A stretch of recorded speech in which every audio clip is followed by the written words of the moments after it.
열왕기상 17장 1절에서 7절까지 말씀을 봉독해 드립니다. 열왕기상 17장 1절에서 7절까지의 말씀입니다.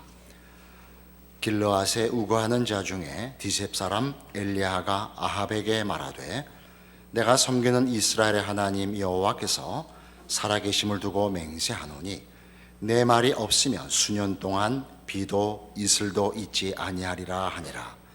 여호와의 말씀이 엘리야에게 임하여 이르시되 너는 여기서 떠나 동쪽으로 가서 요단 앞 그릿 시냇가에 숨고 그 시냇물을 마시라. 내가 까마귀들에게 명령하여 거기서 너를 먹이게 하리라.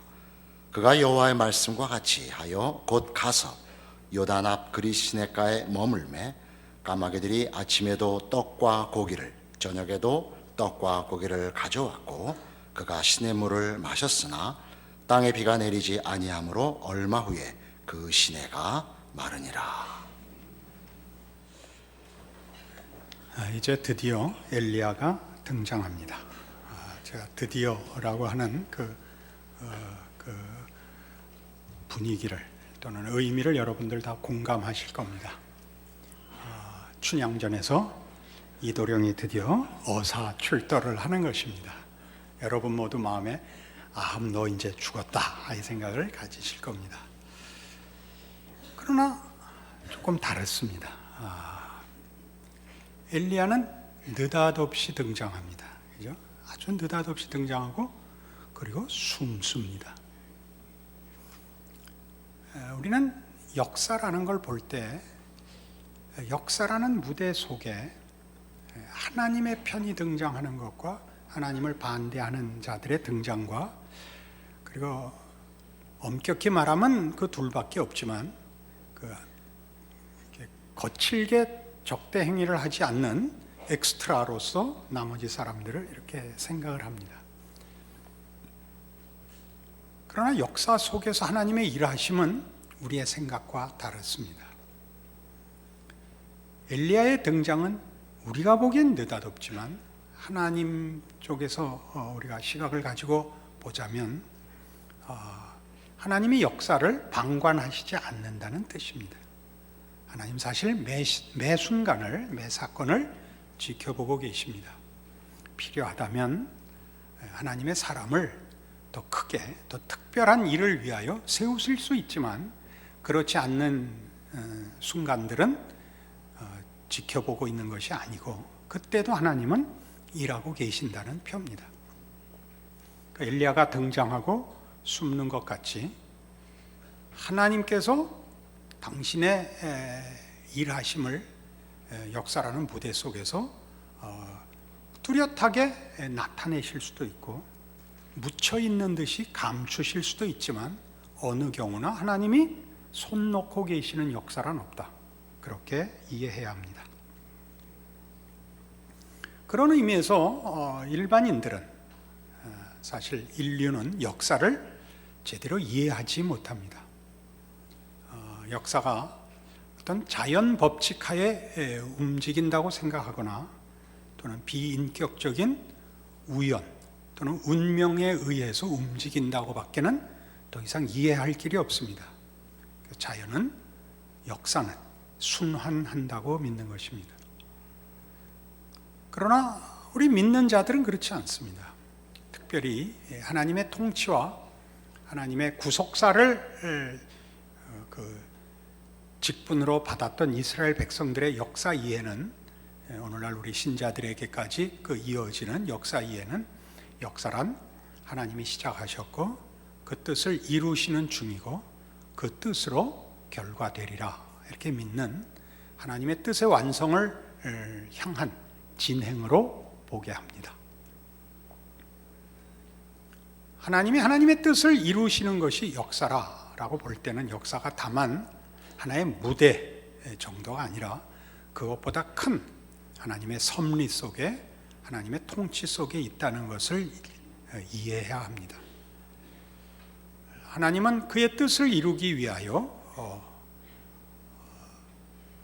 초월적인 또 신적인 권세와 신실함과 또 자비하심으로 역사를 주관하고 계십니다.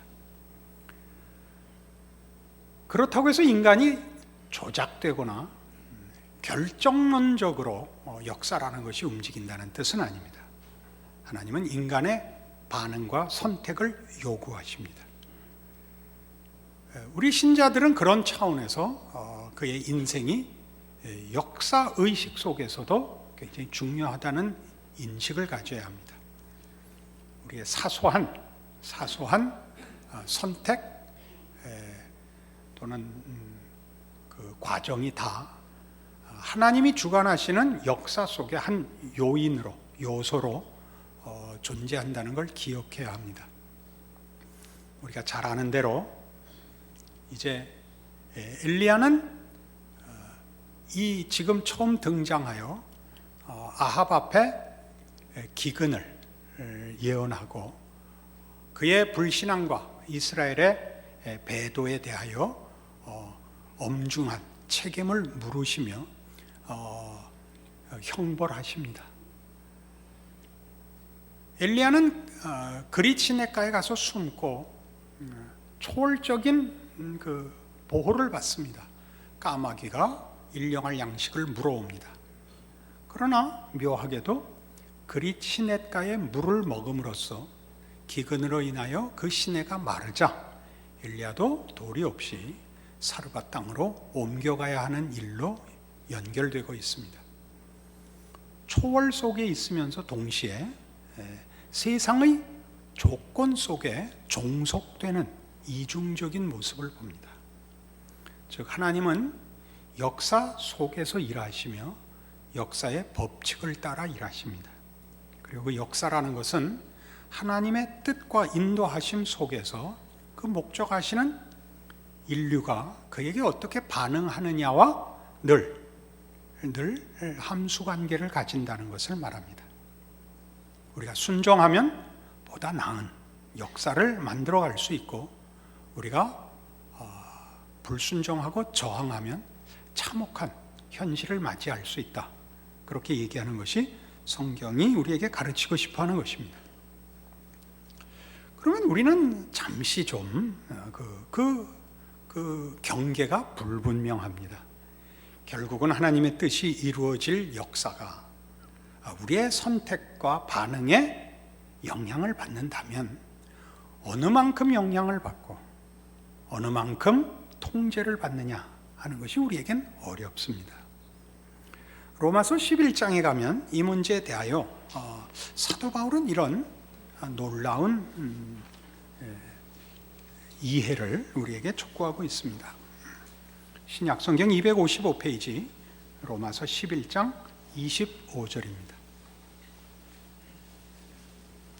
형제들아 너희가 스스로 지혜 있다 하면서 이 신비를 너희가 모르기를 내가 원하지 아니하노니 이 신비는 이방인의 충만한 수가 들어오기까지 이스라엘의 더러는 우둔하게 된 것이라. 그리하여 온 이스라엘이 구원을 받으리라. 기록된 바 구원자가 시온에서 오사 야곱에게서 경건하지 않은 것을 돌이키시겠고 내가 그들의 죄를 없이 할 때 그들에게 이루어질 내 언약이 이것이라 함과 같으니라. 이 아리송한 말씀이 기록되어 있습니다. 로마서는 로마에 있는 초대 신자들을 향하여 쓴 편지입니다. 이방인들이 주요 대상들이었습니다. 저들의 구원과 저들의 믿음이 자신에게 원인이 있어서 만들어진 결과가 아니라는 것을 가르치기 위하여 이 설명을 하고 있습니다.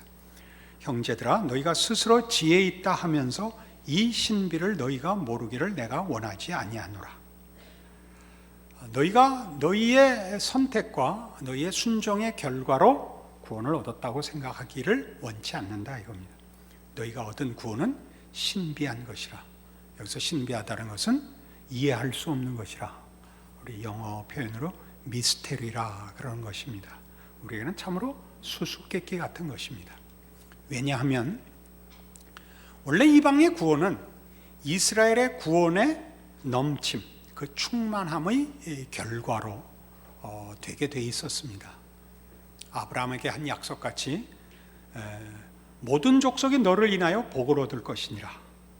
이에 근거하여 아브라함의 혈육으로 자손이 되는 이스라엘 백성의 구원이 넘쳐 이방 모두의 구원으로 결과되는 것이 성경의 약속으로 보여졌습니다. 그런데 뜻밖의 이스라엘은 신앙적인 순종을 실패하였습니다. 저들은 예수 그리스도를 외면했고 죽였습니다. 그래서 이스라엘에게는 아직까지도 구원이 국가 전체로, 민족 전체로 결과되지 않고 있습니다.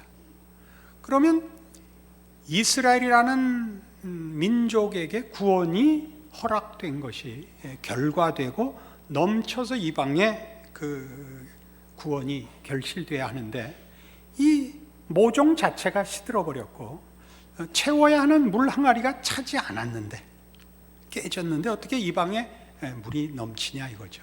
구원이 넘치냐. 하나님께서 이스라엘이 얻은 구원이라는 원인을 가지고 이방의 구원이라는 결과를 만든 것이 아니라 그렇게 밝게 될 수 없는 원인인 이스라엘의 실패에도 불구하고 이방이 구원을 얻었다면 이 구원은 원인 결과의 법칙이 아닌 하나님의 은혜와 긍휼의 결과이니라. 너희가 이스라엘보다 너희가 신실했고 더 지혜로웠고 똑똑했다고 믿지 말라 이 얘기입니다.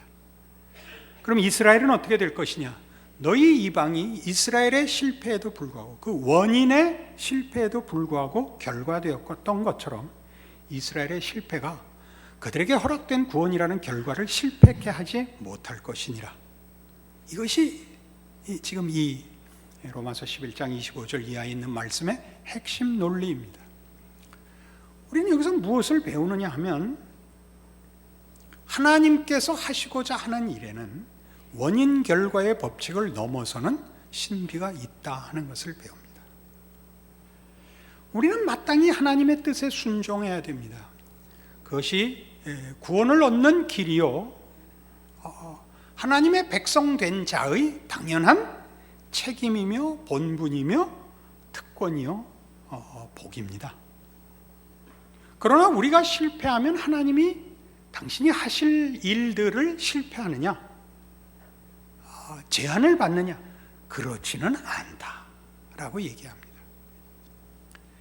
그러니까 이 문제가 왜 중요하냐 하면 엘리야 시대에 엘리야가 아합을 물리쳐야 하나님의 뜻이 유지되고 보존되고 결과되는 것이 아니라 엘리야가 실패한다고 해서 하나님의 뜻이 실패하는 것은 아니라 다시 말해서 아합 같은 하나님을 반대하고 신앙적으로 가장 패역한 지도자가 나오고 사회가 구성된다고 해서 하나님의 뜻이 양보되거나 타협되는 일은 없다라는 것입니다. 역사의 결국에 일어날 하나님의 뜻의 궁극적인 성취는 그 약속의 대상이고 그 주시려는 복의 대상인 우리의 반응과 책임과 능력과 어떤 의미에서는 별개의 원칙 위에 서 있다 그런 얘기입니다.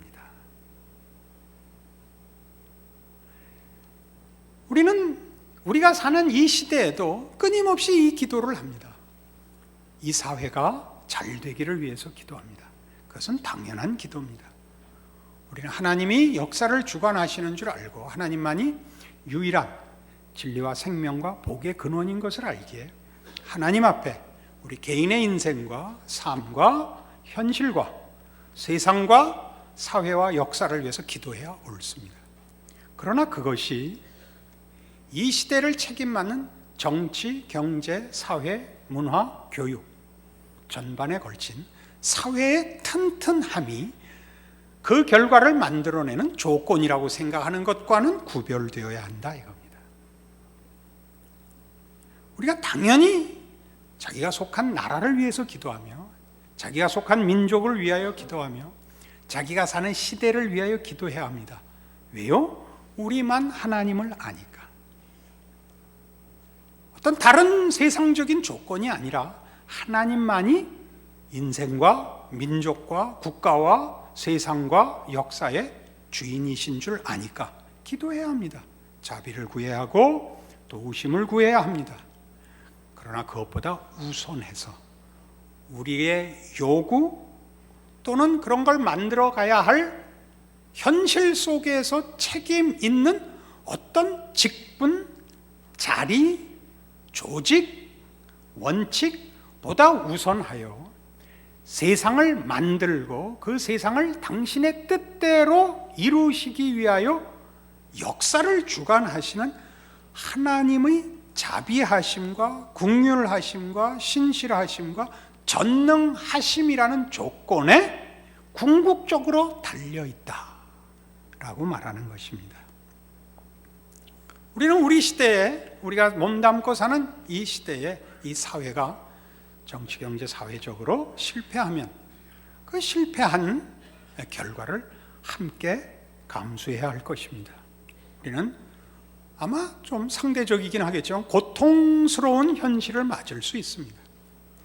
또는 우리가 기도하고 또 분발해서 하나님을 섬기며 하나님을 두려워하며 그래서 하나님의 뜻을 따르는 좋은 지도자들을 배출하여 우리나라와 민족이 지금보다 나은 사회와 나라를 만들 수 있을 것이라고 당연히 기대해야 되고 책임을 져야 합니다. 그러나 그것보다 더 우선해서 우리의 반응, 능력, 책임, 선택보다 우선해서 하나님의 어떠하심이 모든 인류와 역사와 세상의 가장 근본적인 유일한 조건이라 하는 것을 성경이 가르치고 싶어 하는 것입니다. 같은 로마서 9장에 가면 이 문제를 9장에서 이렇게 설명했었습니다. 15절입니다. 14절부터 보죠. 그런즉 우리가 무슨 말을 하리요? 하나님께 불의가 있느냐? 그럴 수 없느니라. 모세에게 이르시되 내가 긍휼히 여길 자를 긍휼히 여기고 불쌍히 여길 자를 불쌍히 여기리라 하셨으니 그런즉 원하는 자로 말미암음도 아니요 다른 박질하는 자로 말미암음도 아니요 오직 긍휼히 여기시는 하나님으로 말미암음이니라. 원하는 자, 다른 박질하는 자, 이게 다 아니라는 거죠. 원하는 자, 그 소원하고 올바른 선택을 하는 자, 우리 이렇게 바꿔봅시다. 다른 박질하는 자, 책임지는 자, 노력하는 자로 말미암지 않고 긍휼히 여기시는 하나님이 최종적이고 궁극적이고 근본적인 유일한 조건입니다. 하나님이 누구시냐에 온 인류, 온 우주와 역사의 운명이 달려있는 것입니다. 아까도 얘기했지만 이러한 것은 우리의 책임을 감소시키지 않습니다. 여러분, 한 사람에게 그 독촉을 하고 분발을 요구하는 것과 용서하고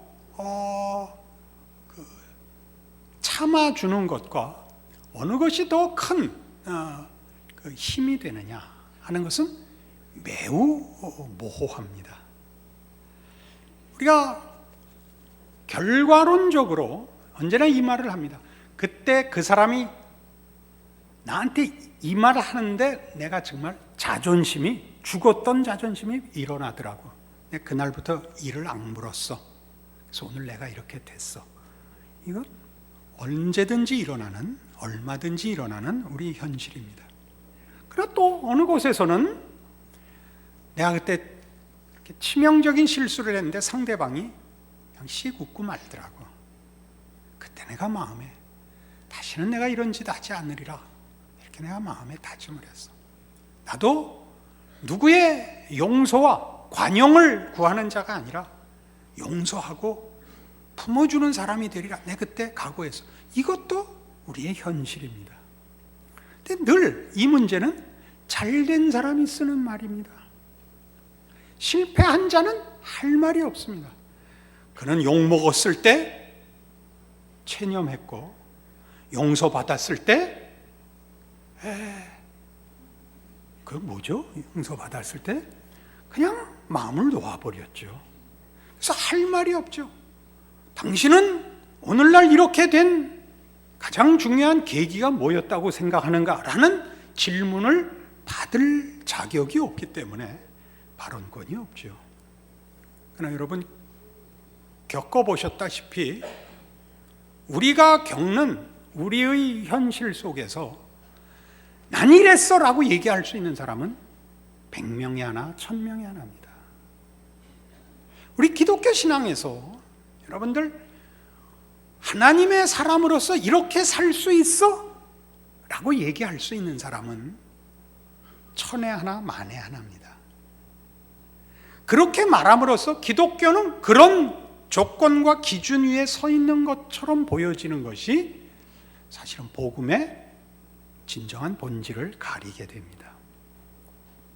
복음의 진정한 핵심은 뭐냐?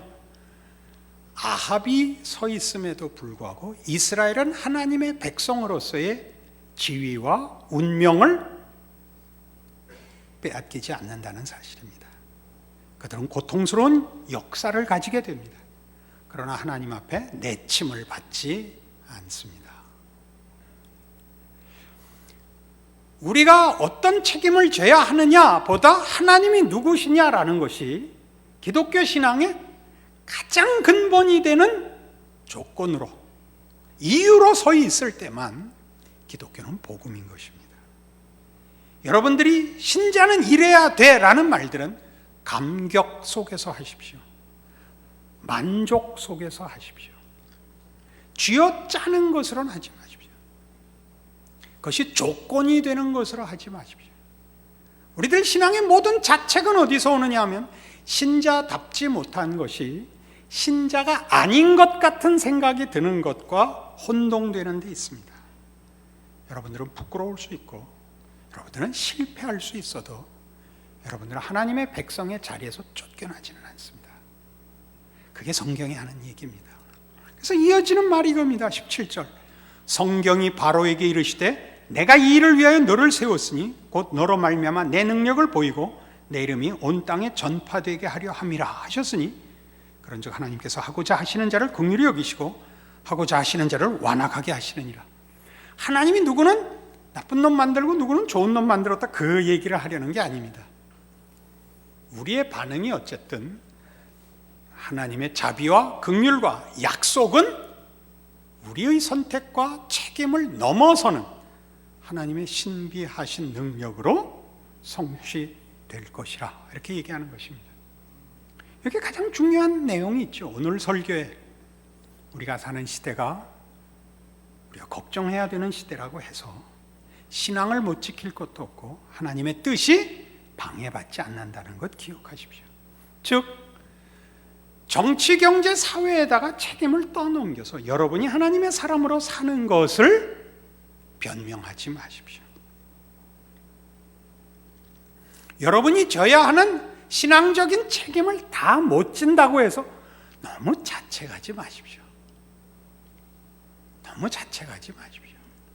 우리 세상적으로 하는 표현이 있죠. 해밍웨이의 표현으로 기억하고 있습니다만 책 제목이었나? 그래도 태양은 또다시 뜬다. 그거였나요? 그것보다 더 변경시킬 수 없는, 타협시킬 수 없는 하나님의 하나님 되심입니다. 그것이 없다면 기독교 신앙은 복음일 수 없습니다.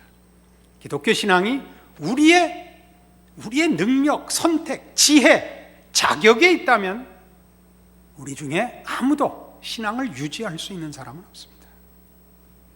우리가 신앙을 유지하는 것들은 어쩌다 한번 하는 건데 그 경우에도 신앙이라고 얘기할 수 없는 것들입니다. 잘난 척 한번 할 기회가 오는 것입니다. 근데 그게 그 사람들만 발언권을 가지니까 모든 믿는 사람들은 다 잘 신앙을 실천하는데 나만 아닌가 보다라는 자책감이 들게 마련입니다. 그렇지 않습니다. 정상적인 것입니다. 이 말씀이 여러분을 분발하게 하시기를 바랍니다. 박 목사님이 괜찮다 그랬다. 이렇게 해서 이렇게 되지 않기를 바랍니다. 그래서 이 로마서 11장으로 다시 돌아오시면 이제 다시 묶어서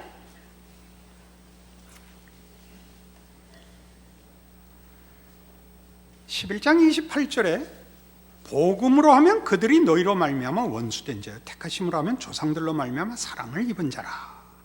그러니까 이제 이스라엘 민족과 이방인을 비교하고 있습니다.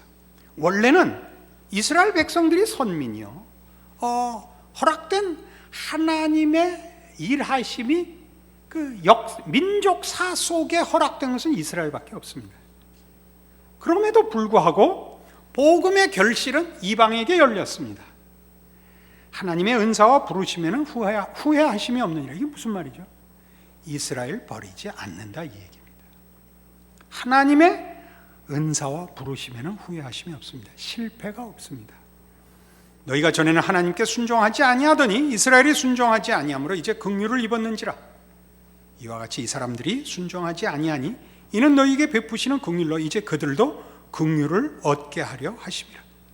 너희가 이스라엘의 구원이라는 조건, 원인의 결과로서 구원을 얻은 것이 아니라 이스라엘의 실패, 그 원인의 실패에도 불구하고 구원을 얻은 것은 그것이 은혜의 법칙에 의한 것인 것과 같이 이스라엘도 은혜의 법칙으로 구원을 얻을 것이라. 우리의 신앙이 순종하고 성공하는 것 당연히 소원해야 되고 책임져야 할 일이지만 하나님의 은혜의 법칙이 우리의 선택, 승리, 책임보다 크게 작용할 것이라 걱정 말라. 32절 하나님이 모든 사람을 순종하지 아니하는 가운데 가두어 두심은 모든 사람에게 긍휼을 베풀려 하심이로다. 오해되는 구절 중에 하나죠. 모든 사람을 순종하지 않는 가운데 가두어 두셨다. 순종하지 못하게 불순종에다 가두어 놨다 이렇게 읽힙니다. 그런 뜻 아니고 순종하지 않을 때 즉시 처형하지 않고 불순종 상태를 참고 기다려 주셨단 말입니다.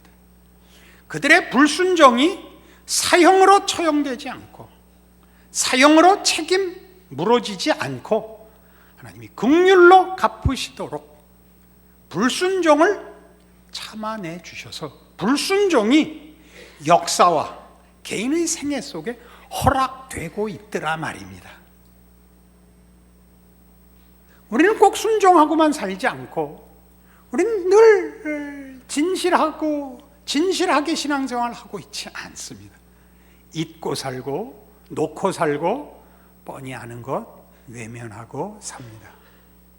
하나님이 그때마다 벌하셨더라면 나만 할 게 없었을 것입니다. 하나님이 그렇게 아니하십니다. 불순종 가운데 가두어 두십니다. 긍휼로 갚으십니다. 우리는 그 일을 예수 그리스도 안에서 가장 확실하게 봅니다. 이스라엘 백성은 메시아 되시는 예수를 십자가에 못 박아 죽입니다.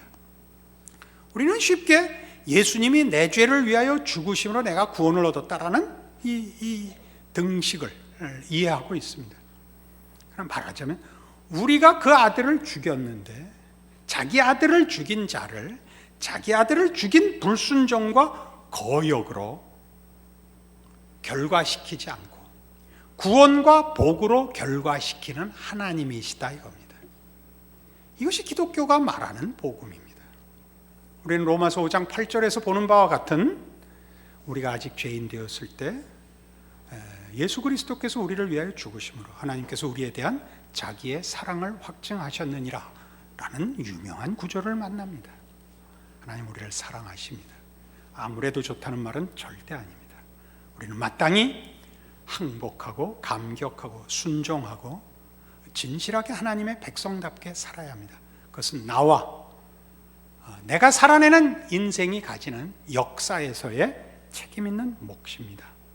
그러나 하나님은 우리의 책임과 반응보다 더 크게 일하십니다. 심지어 우리의 불순종과 거역과 배신마저도 그의 긍휼과 자비로 하나님의 지혜와 능력과 자비의 결과를 맺으십니다. 성경이 주장하는 하나님은 그래서 믿을 만한 하나님입니다. 여러분의 신앙이 이 하나님이 누구신가에 근거하고 있다는 걸 알면 여러분의 삶에서 신앙은 보다 힘을 얻습니다. 뜻밖의 우리는 옳아야 한다, 능력 있어야 한다 보다 하나님이 누구시며 내가 그분에게 어떤 존재인가에서 더 큰 힘을 얻습니다.